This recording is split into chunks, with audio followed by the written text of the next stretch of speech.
YouTube, Herman Woodworks here. If you guys like what you see, don't forget to subscribe. Now, before anybody says anything, yes, my workbench is rather dirty at most times. Have a lot going on. Gonna keep trying to do these videos. Want to go over a simple one, really. I'm gonna show you how to flatten a board a couple different ways. If you want to use some muscle and a lot of time and effort, you can use this one. I actually prefer these. It's I don't know, it's nostalgic. It's really cool. It just takes you back to another time, I will say. But for the sake of this video, router and a big router sled, almost 7 feet. But we're gonna go over getting the board set up, how to mill it down, get it nice and flat, flip it over, do the same thing. Let's get going. All right, first things first, you're gonna want to have a nice flat surface, or as flat as can be. My workbench has a lot to be desired, but like I said, we're working on a new one. So first thing I like to do, get it laying on here, kind of check it on the corners, see where you're at material wise, see where the most has to come off. And in the case of this board, it's got a little teeter to it, so what you're going to end up doing is shimming it on the ends to get it rock solid where it's sitting here. And preferably too, you're going to want to shim it, so in this case we're on average about a little over 1.5 inches, 1.75 inches. You want to get it shimmed to where it's close to the same height on all of them, so you're not taking off a real big bulk on just one spot. That way you can get it as flat as can be quick and get it flipped over and do the same on the next. Alright, now this slab, you can already see that I've done a little bit of hand planing on it. I was just trying to get it close. It had some real high ridges on the sides from when I had chainsawed it flat. So what you're going to do right now, you can see I got this wedged in the corners, got her sitting pretty flat. It's about 1.5 to 1.75 inches. This was, I think, the highest side, so it's going to be where the most material is coming off. Next thing you're going to want to do is get yourself a couple of sacrificial boards here. You can see my router bit has hit this one once or twice, and because you need a way of getting this board kind of locked in. If you were dealing with heavy enough boards, yes, they will just sit there, but in this case it's not a big monster piece, so I usually like to get some kind of board like that, get those locked down. That way all of a sudden when I'm coming across this thing milling the surface, all of a sudden it doesn't decide to start turning on me or shifting, because then you're kind of starting all over and it'll also show up in your results. It won't be flat. Next thing you're going to want is a big old flat router bit like this. In this case it's a double flute straight bits, 1.75 inches across. And people always follow the advice of this. See that line where it says min insertion? Put it into your router bit that far. You do not want this thing coming out of there at full speed. That would be bad for everybody. And also make sure you got a strong enough router that it can handle taking and surfacing this. And also don't be afraid to take your time and do it in small passes. Don't all of a sudden say, oh, I need to take a 1/2 inch off, and think that you're going to come across this thing taking a 1/2 inch at a time, because bad things will happen. Last thing you want to do is all of a sudden have that router choke and something's going to break. It's not going to be good, or a piece is going to go flying. It just won't be good. So take it to sweet's time.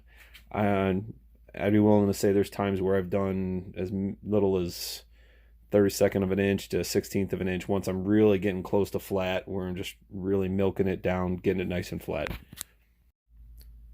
All right, getting the router set up. I've already taken the other bit out. Now I need to change this out from my 1/4 inch shank here, only a 1/4 inch. Helpful hint, keep boxes. This was from some of my Craig bolt things. They have a nice little hanger on them. I can hang them on my stuff, label it. That way you don't lose them. But we'll be stepping up to this 1/2 inch because that is a big router bit. And you'll get that screwed in, and I'm going to go ahead and get this. I'm going to go ahead and get this set up. Make sure, like I said, it's set up to the right insertion depth. I got to screw that in a whole bunch, but the way you do it when you're going to tighten it up is you're going to press this button. You'll rotate this to get right there. See, it hits the sweet spot, lets that button collapse down, and it locks that up. So that way you can go ahead and tighten that down.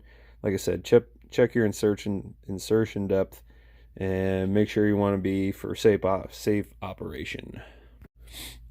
On a side note, do not try and insert the bit too far. See how there's a radius?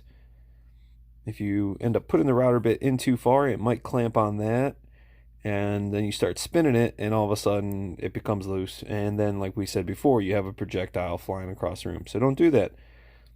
Make sure that it's on the actual flat shaft part of the bit, and tighten her down. Boom! Router sled set up. Alright, router's sitting in there. In case you guys want to see how to build one of these, there's lots of videos out there. There's some really awesome stuff. Not gonna lie, some of my favorite guys are like Nick Offerman, Matthew Cremona, the Wood Whisperer. These guys all have done some great setups. Follow them a lot, take a lot of advice from them. Yeah, we're gonna go ahead and get this going. First thing we're gonna do is, like we were saying, identify your high spot. My side's gonna be this side and this side, because you're gonna pick those first, start getting them closer to the other side. That way you're not all of a sudden barely taking off anything down here and all of a sudden hogging out a bunch of material on the high side. So identify that. That's where I'm going to set up my depth for the router. Check that, and we'll get going. All right, I'm going to try and show this as best I can. So like I said, you're going to get your router set up on your high spot, and as you can see in there, it's going to be when you bring that down and your bit just kisses the material. And then on your router, that's where you're going to want to set your zero. Setting your zero. And then when you bring it up, you can adjust how much material you're going to want to take off. So in this, like I said, we're going to start real low, see where we're at. I'm going to do probably about a 1/16 of an inch right there, and kind of get a feel for how the board's liking the bit coming across it, and see if we don't hit another high spot that I missed, and all of a sudden taking too much material off. So we'll run some passes and see how that checks out. All right, and in case you're wondering, PPE, I can't say it enough, especially with this setup. You're about to make a lot of sawdust. It's going to get messy. For most of you guys out there already doing some woodworking in that, these RZ masks, I think I got this at Lowe's. I've been in love with this. Stops everything. I mean, I got other setups. Got full-on respirator if I need it. I got the regular, just run-of-the-mill dust masks. But especially me with the beard, facial hair, dude, these things fit great.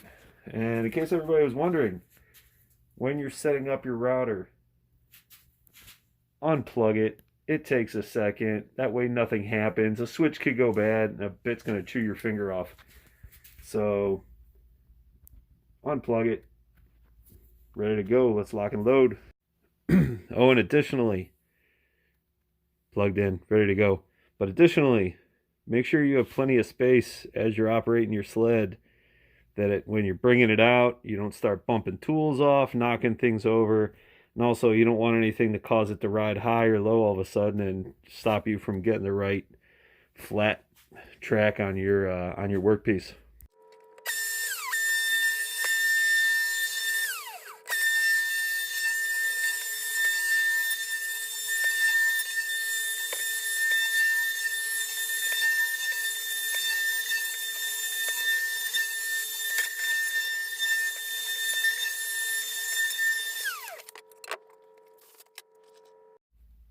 giving it a quick check, seeing where we're at. Like I said, we're high here, kind of came across.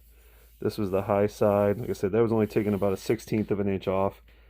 We'll go ahead and bump it down, set it to an 1/8, so we're taking about another 1/16 off. And just, like I said, we're going to keep doing that back and forth until we get it where we're just hitting the whole entire board. Like I said, slow and steady wins the race.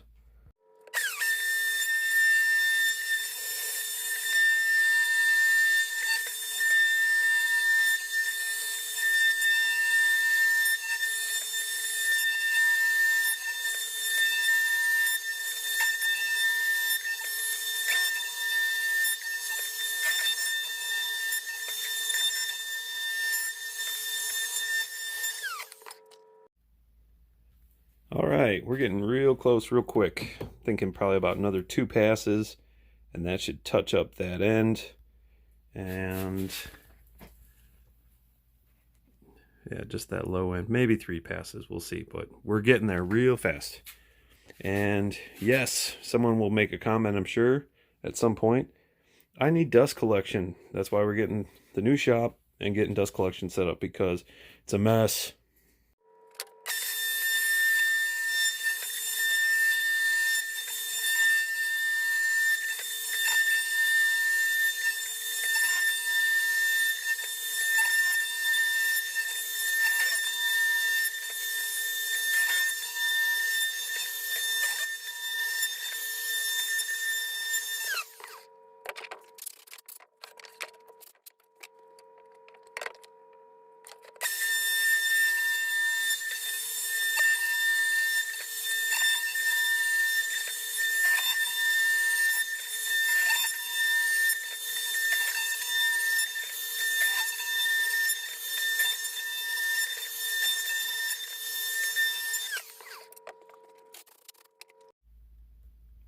All right, you can see we're almost there.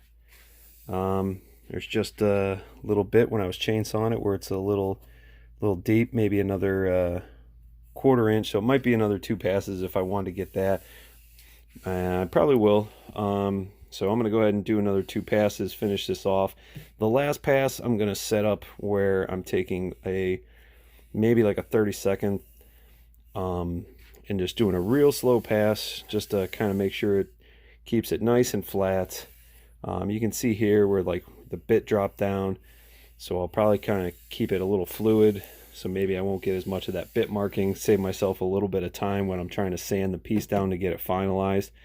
But yeah, that piece is turning out awesome. Lately I've been on a bit of an Osage orange kick just because I got a lot of it laying around right now. But yeah, I'm going to go ahead and touch that up, and then we'd be ready to flip it. All right, we are there. You can see just bare minimal marks. We'll end up taking that down when we're finished sanding it anyways, but the nice thing about that, we got that just straight as an arrow right across there. Note, it's only going to be as straight as the workpiece that it's on. It's only, it's only going to be as flat as the pieces you have. So check those. If you got a joiner, planer, thickness planer, whatever, make sure all your pieces are the exact same thickness so you're not riding at a wedge or something's off. But like I said, it'll show up on your work. If anything's off, you'll start seeing groove lines. It'll, especially as you're coming across, make sure you take your router across it the way that it wants to go so you're not fighting it. One of the things I have to do, you probably tell in the video almost, is I have to wax my runners so that the router will just kind of glide across a little easier. I kind of have to push it, and sometimes with pushing it you'll get little chirp marks where you're kind of trying to fight it. Luckily nothing happened on this one, but so now that that's done, like I said, we'll end up taking this out. I can just flip this over. It's thin enough. It's a thin enough workpiece that I can take it, feed it through my thickness planer. But everybody thinks you can just feed these through a thickness planer. But if you don't have one that puts enough compression down with a flat enough bed, if it's a curve, it could just feed through. And yeah, it'll make it all the same thickness, but it'll just ride that edge. If you got a real high-end thickness planer, yeah, you could just feed it through and it'll chomp it up, get it flat. But in my case, it's not. So see now, ooh, yeah, lots of dust. See, it's sitting on there, but I should be able to take this and check it somewhere and see if it's flat. So yeah, this piece, this is the side obviously I still have to do, but you can see that pushing it around, I get bare minimal play. So that other side is nice and flat. Like I said, we could do the same thing with the router to the other side, but more than likely I'll take that to my thickness planer and just breeze it through. All right, if anybody has any questions on anything I used, did, comments, tell me what I'm doing wrong, or any other info, you know, leave them in the comments section. I need to get better about leaving links onto, you know, where you can get some of the equipment at. I will learn that and hopefully maybe post it later in the future. But thanks again. You know, if you liked what you saw, don't forget to subscribe. I'm going to try and do these more often, and we'll talk to you guys soon.